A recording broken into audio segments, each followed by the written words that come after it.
উপদেষ্টাদের আত্মীয় স্বজন হলে অনেক কিছু মাপ, মানে যেই বৈষম্য দূর করার জন্য আমরা আন্দোলন করেছি, এখন সেই বৈষম্যেরই সৃষ্টি হচ্ছে। এখন কি আবারও তাহলে আন্দোলন হবে? আবারও কি ছাত্ররা মাঠে নামবে? জনতা তাদের পাশে আবারও কি আসবে?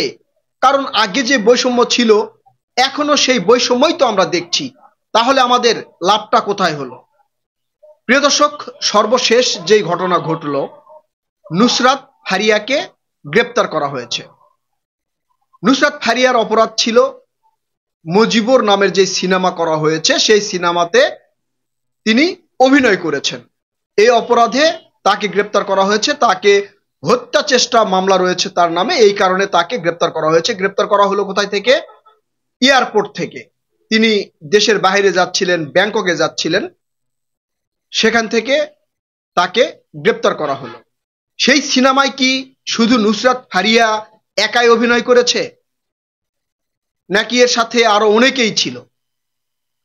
সবচেয়ে বড় যে ঘটনা সেটা হচ্ছে আমাদের উপদেষ্টা জনাব ফারুকী সাহেব, তার স্ত্রী তিশা সেই একই ছবিতে কিন্তু অভিনয় করেছে। নুসরাত ফারিয়াকে গ্রেপ্তার করা হলে ফারুকী সাহেবের স্ত্রী তিশাকে কেন গ্রেপ্তার করা হলো না?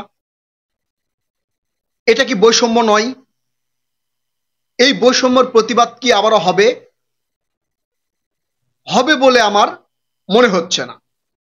কারণ তার হাজবেন্ড হচ্ছে উপদেষ্টা পরিষদে রয়েছে, অন্তর্বর্তীকালীন সরকারের মন্ত্রীর দায়িত্ব পালন করছে।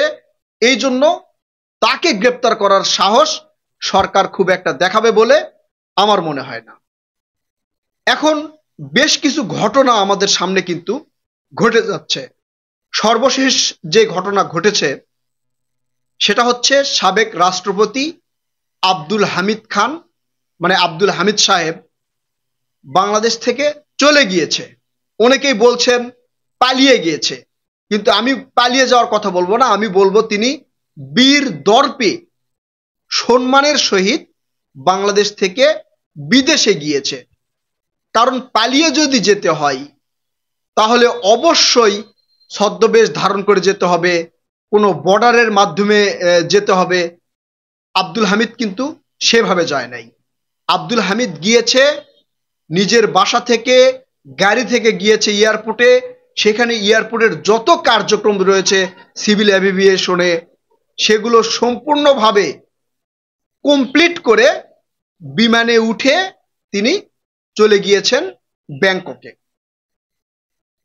তারপর শিরিন শারমিন, আওয়ামী লীগের যেই সংসদের স্পিকার ছিলেন শিরিন শারমিন, তার বাসায় গিয়ে পাসপোর্ট করিয়ে দেওয়া হয়েছে।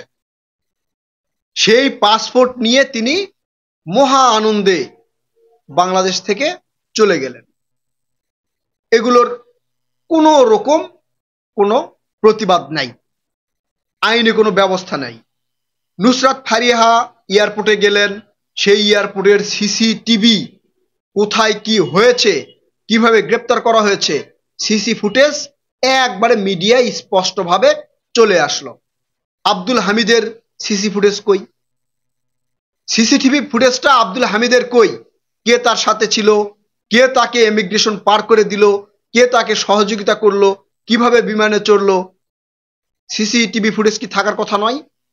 নাকি সিসিটিভি ফুটেজ গায়েব হয়ে গেছে, নাকি সেটা মানে ওই সময় বন্ধ ছিল? এর কোনো ব্যাখ্যা এয়ারপোর্ট থেকেও দেওয়া হয় নাই, প্রশাসন থেকেও দেওয়া হয় নাই। কারণ এর সাথে রাঘব বোয়ালেরা যুক্ত আছে, 100% সেটা প্রমাণ হয়ে গেছে। এছাড়াও 626 জনের মতো একটা তালিকা ছিল যারা ক্যান্টনমেন্টে ছিল, এমন কথা কিন্তু বলা হয়েছে ক্যান্টনমেন্টে ছিল। তাদের তালিকা কোথায়? তারা কোথায়? তাদেরকে গ্রেপ্তার করা হলো না কেন? এর মধ্যে দুইটা কাজ হতে পারে।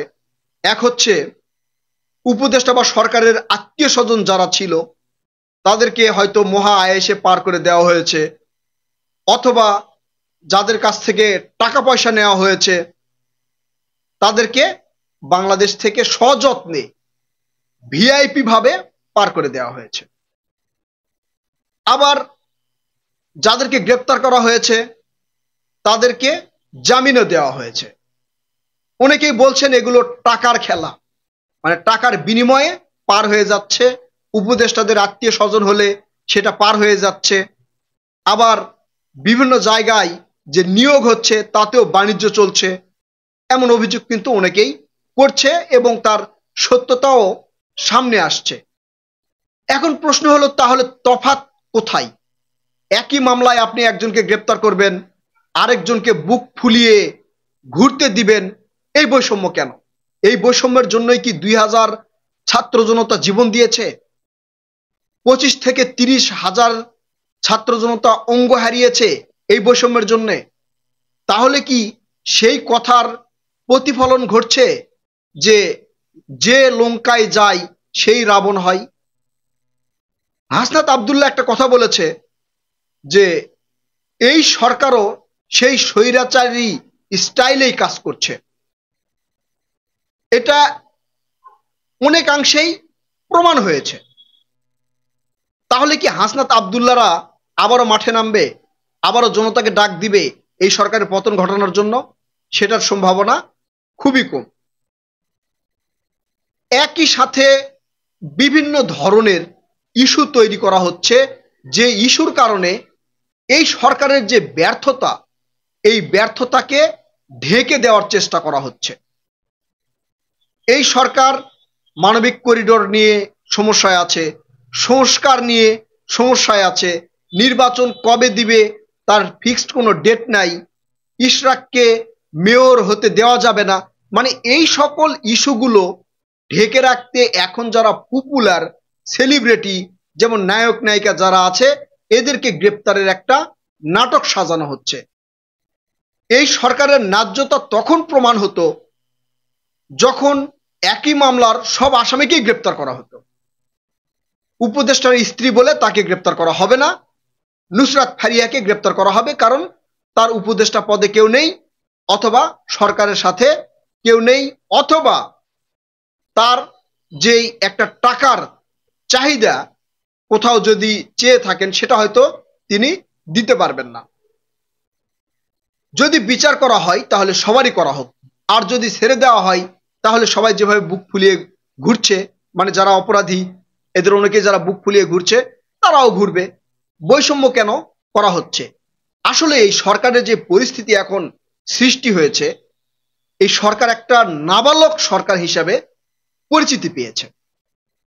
মানে এই সরকার কোথায় কি করছে, কিভাবে করা উচিত, কোন কাজটা কিভাবে হওয়া উচিত, এই সরকার সেটা একদমই গ্রাহ্য করছে বলে আমি মনে করি না, বা সেই প্রক্রিয়ায় কাজ হচ্ছে বলে সেটাও আমি মনে করি না।